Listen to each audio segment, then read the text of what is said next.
नमस्कार, आदाब। आइए रूबरू कराते हैं आज उत्तर प्रदेश में हो रहे जो विधानसभा के चुनाव है उसके छठे चरण की खास खबरों से। हम आपको बता दें 10 जनपद में 57 सीटों आज मतदान संपन्न हुआ है।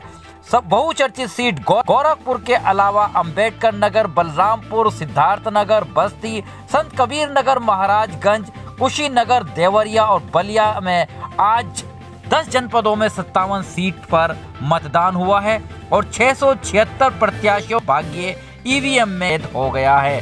हम आपको बता दें यद्यपि 3 बजे तक मात्र 46.70% ही मतदान हो सका था। 5 बजे तक ये जो मतदान का प्रतिशत था वो 53.31 तक पहुंच गया था, जो कि कुछ 6 बजे तक बढ़ने की संभावना भी लगाई जा रही है। लेकिन आंकड़े यही बता रहे हैं कि 60 पार नहीं कर पाया है छठे चरण का भी मतदान। इसके साथ साथ हम आपको बता दें कि उत्तर प्रदेश के मुख्यमंत्री योगी आदित्यनाथ ने आज गोरखपुर सदर सीट के जो कि प्रत्याशी हैं, पहली बार उन्होंने यहां से चुनाव लड़ा है और अपना मतदान किया। मतदान करने के उपरांत उन्होंने क्या बड़े दावे किए हैं, आइए रूबरू कराते हैं। उनकी कुछ खास खबरें भी हम दिखा रहे हैं। खास अपने समर्थकों के साथ विक्ट्री साइन उन्होंने बनाया है और जीत का पूरी तरह से दावा कर दिया।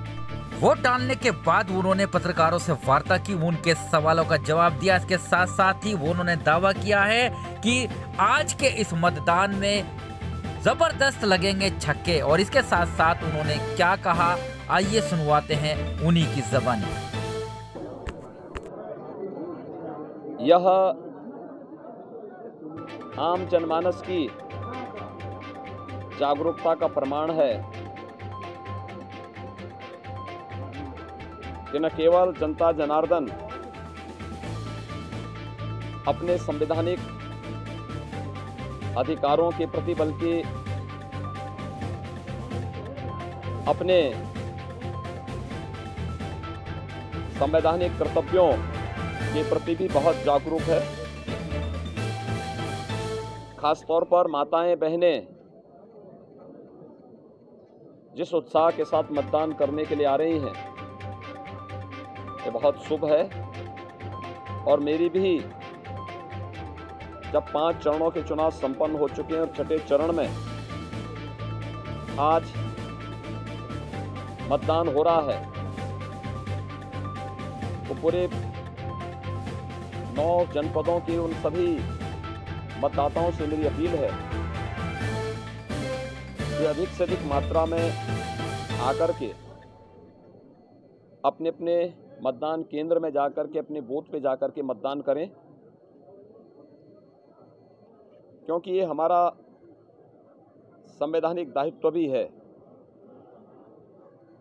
एक अच्छी सरकार के लिए, सुशासन की स्थापना के लिए,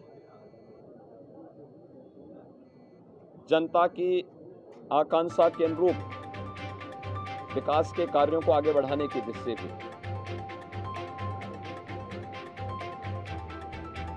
मुझे प्रसन्नता है कि उत्तर प्रदेश के मतदाताओं ने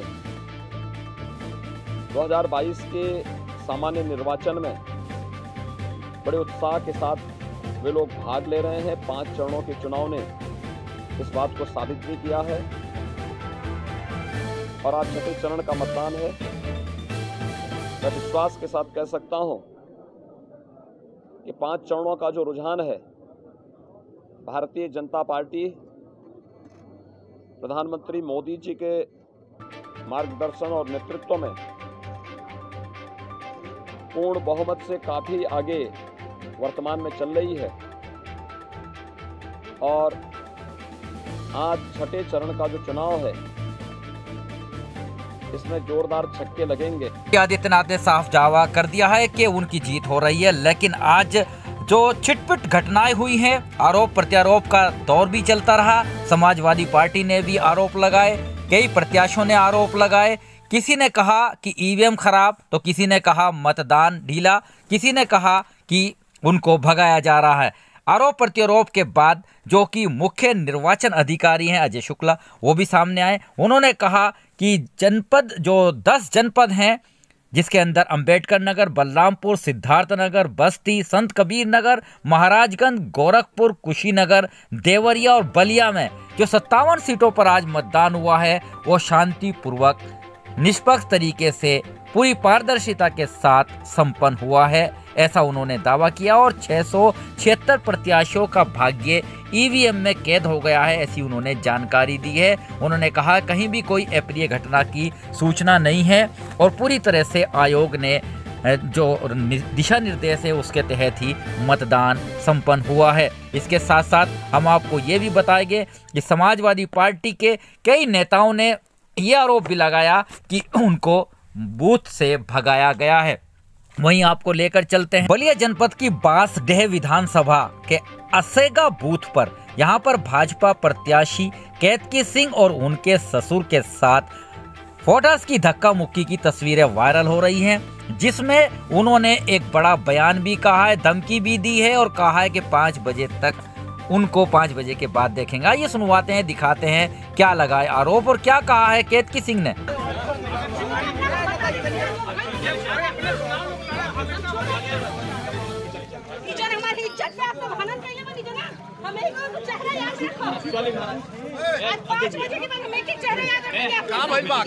बहरहाल आरोप प्रत्यारोप के उपरांत आज 10 जनपद की 57 सीट पर शांतिपूर्ण मतदान संपन्न हो गया है और सबसे बहुचर्चित सीट जो गोरखपुर सदर सीट थी वहां पर उत्तर प्रदेश के मुख्यमंत्री योगी आदित्यनाथ का भाग्य का फैसला भी ईवीएम में कैद हो गया है।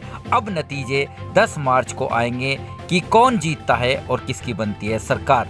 लेकर चलेंगे हम आपको जनपद मुजफ्फरनगर की ऐतिहासिक तहसील जानसठ के अंदर काफी दिनों से यात्रियों को असुविधा का सामना करना पड़ रहा था। बिजनौर से मुजफ्फरनगर जाने वाली बसों को वहां पर रुकना उनके लिए एक समस्या का सबब बना हुआ था। बहुत से यात्रियों ने आज भी शिकायत की थी, वरिष्ठ पत्रकारों के माध्यम से उन्होंने शिकायत की, जिसके शिकायत उप जिलाधिकारी IAS ऑफिसर जयंत कुमार के संज्ञान में जैसे ही बात आई तो उन्होंने तत्काल समस्या का समाधान करते हुए ARM मुजफ्फरनगर को तत्काल वार्ता की और वार्ता के उपरांत आदेशित कराया है कि हर हाल में ढासरी गेट के सामने रोडवेज की सभी बसें रुकेंगी, यात्रियों को बैठाएंगी और यात्रियों को यहाँ भी उतारेंगी। इस अति महत्वपूर्ण जन समस्या का गंभीरता से लेते हुए संज्ञान लेने पर उप जिलाधिकारी IAS ऑफिसर का गणमान्यों तथा स्थानीय नागरिकों ने सराहना की है और आशा जताई है कि अब उन्हें शायद कोई परेशानी का सामना ना करना पड़े। बहरहाल बने रहेगा मेरे साथ आरिफ शीश मेहली, चीफ एडिटर बार और bench news in today, Lucknow, Muzaffarnagar.